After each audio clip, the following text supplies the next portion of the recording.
I'm Corbett Wall with DV Auction, here with your feeder flash for Monday, February the 3rd, brought to you in part by International Brangus Breeders Association. Brangus. Nothing fake here, just real ranchers producing top quality beef. For more information, visit gobrangus.com.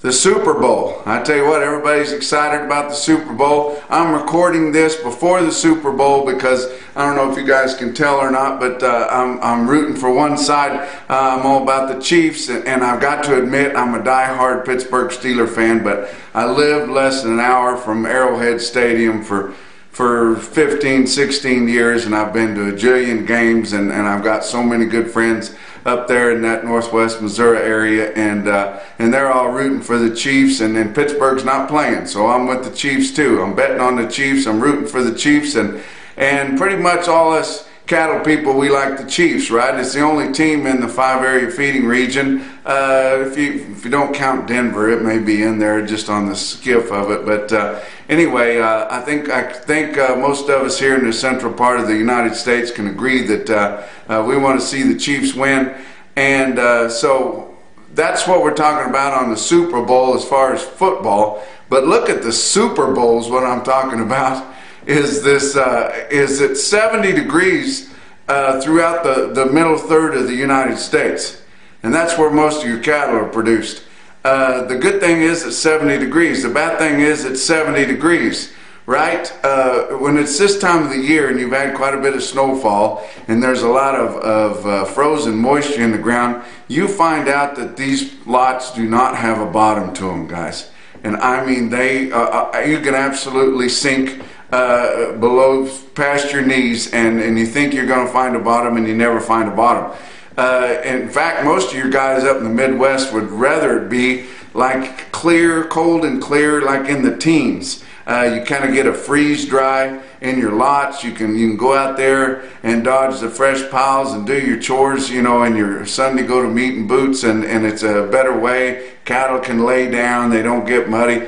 I tell you what, it's just a soupy slop out there, getting temperatures this unseasonably warm this time of year. But it is nice. It reminds us that spring's on its way. Don't let this warm snap in here make you think that winter's over, because I'll promise you we got a lot more of it come, but you guys know that as well as I do. But a lot of things going on in the cattle business this week. I had a long week. Started off in Jackson, Mississippi. I want to say thanks to John Kilgore out there with Mississippi Farm Bureau for having me out there to do a talk, and then came back with a couple of talks in Oklahoma with Brett Crosby and with Beef Basis, and that's a neat deal to check out if you guys haven't done it, beefbasis.com.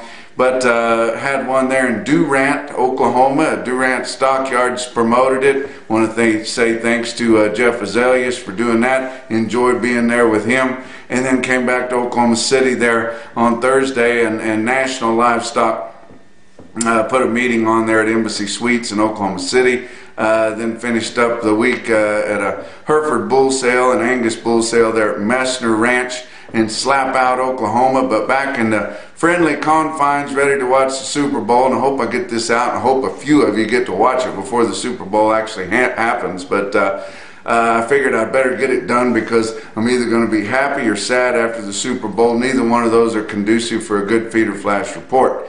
But let's look at your cattle inventory report that came out on Friday. You know, we talked all about that. There was a lot of people getting excited about it, and we were about to say that if they didn't show lower numbers of cattle and calves, and especially the calf crop, that we were going to be rioting in the streets, because it was about like your crop report to come out there last summer when they continued to show more corn out there when everybody knew there was less of it, and they still haven't got over that yet. But we did see less cattle and calves out there. Your January 1st totals come out at 94.4 million. That compares to 94.8 million, the same report a year ago. And so it was slightly less, but still at 100%. But if you look down in the report-aways, you did see some signs of lighter numbers out there. The revisions that we saw from the last previous reports were mostly lighter. You look at some things about it that your cows, all cows, were 1% lower at 40.7 million head. Beef cows, more than 1% lower at 31.3 million head. Replacement beef heifers down 2% at 5.77 million. And that just goes to show, if you look at the cow slaughter the last couple of years, your cow slaughter in 2017 was 5.77 million head, 2018 was 6.18 million head, and 2019 was 6.41 million head. So we've been killing all the cows. Your heifer slaughter the last few years in 2017 was 8.6 million head, 2018 it was 9.2 million head, and in 2019 it was 9.8 million head. So we've been killing all the heifers. It has to reason that we've got fewer of them around. I think I'm like most people. I think the numbers are lighter out there. I'm not exactly sure where they're taking these polls at and why we're not seeing more, but it seems like we're at least a biannual report behind, if not a year behind. Everybody I talk to in the big production areas, Nebraska, Kentucky, Missouri, Texas, all around, guys are saying we've got way fewer cows out there. We've just sold them like crazy. Guys are cold like crazy. The weather's been horrible. We haven't kept any heifers back, and we're just now barely starting to see it. But there was more stuff out there. The 2019 calf crop, they said, was 1% lower, and that we would think it should have been 2 or 3, but we'll take the 1%. And then something I saw was calves under 500 pounds, January the 1st. Calves under 500 pounds, your lightweight calves, 14.7 million head, actually up 1%. That makes no sense to me. How could that be? Maybe you guys have been listening to me and you think we need more fall calving cows, and so we had more. I don't think you could have turned around that quick. But they said calves under 500 pounds, 14.7 million head, up 1%. From the same report a year ago. And then in the same report it says that calves born the second half of the year in 2019 was only 9.71 million. Okay, so some of those calves were born the first half of the year and they still didn't weigh 5. I don't understand how that works, but it was glaring to show that calves born the second half of 2019 only made up 27%. And you guys wonder why I keep saying that as many of you that can need to fall calve, because we've got too many spring calvers. We can't choke all these big fat 6-weight calves in the fall of the year like we had to this year, and we don't have room in our feedlots for them. And guys are really looking for lightweight calves in the spring. You need a fall calving cow to get one. Everybody's looking for hard green yearlings in the late summer, early fall. You need a fall calving cow to get one. We need to do something. But how in the world they can say that the second half of the year in 2019 we only had 9.71 million calves, but then calves weighing under 5 January 1st were 14.7 million. That was some malnutrition going on out there, guys. I don't know.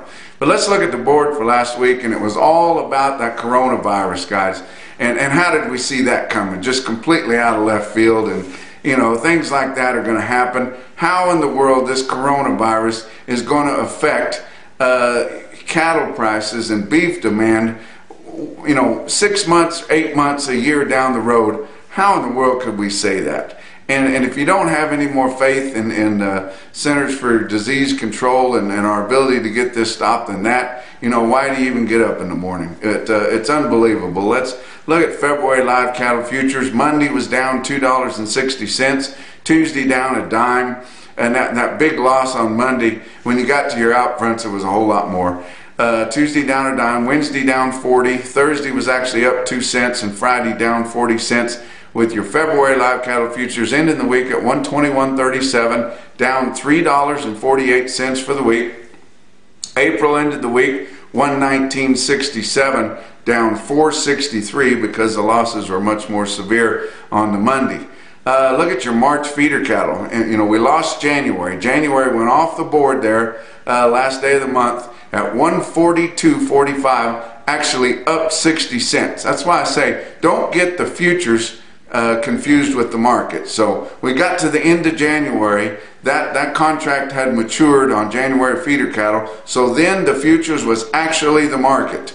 And the market was actually up 60 cents on January feeder cattle futures because it had to come up to meet cash. Had to come up to meet the CME cash feeder cattle index, and had to go up to do it. Of course, your CME index was going down because cash feeders were selling so much cheaper in the sales. But you know, January spot month futures up 60 cents. The very next traded month, March, down $5.78 for the week. Unbelievable. But March feeder cattle on Monday, down to limit, $4.50, all because of the coronavirus, nothing else, nothing fundamental. Your funds are actually taking advantage of the coronavirus because there's so much pressure on the cattle markets all the time with all the hedging. All they have to do is put their toe on it and it fails. Tuesday was up 22 cents because they overdid it with the limit down on Monday.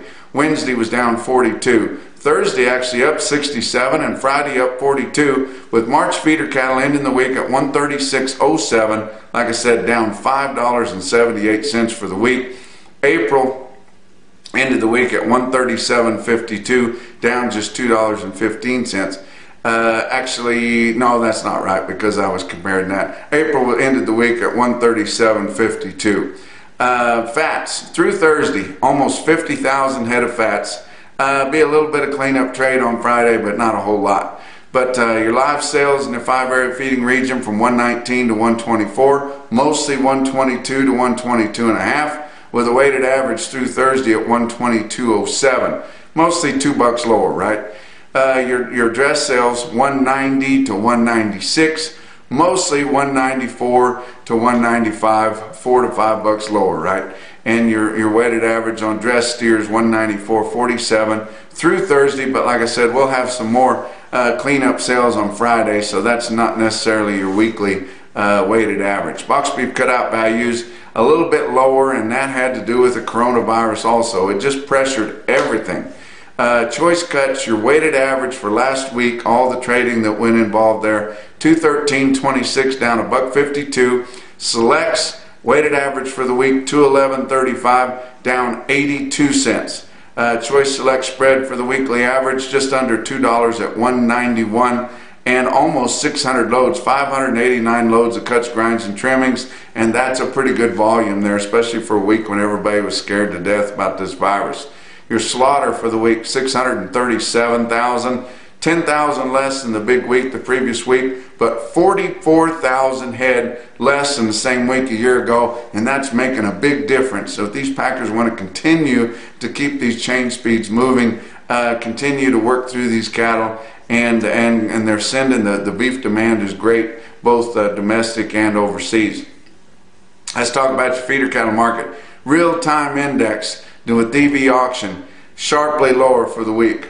140.77 ended the week $4.60 lower, and just all over fears about this coronavirus, and the technicals were against us too, really bad. So no fundamental involved in there, but just fears and guys pulling out of the market, because when it's going down that fast, you don't know when it's going to stop. You don't want to get caught completely out of leverage there. Let's talk about your auction sales for the week. Feeder cattle were $3 to $7 lower. That was a pretty consistent trend through your major high volume sales.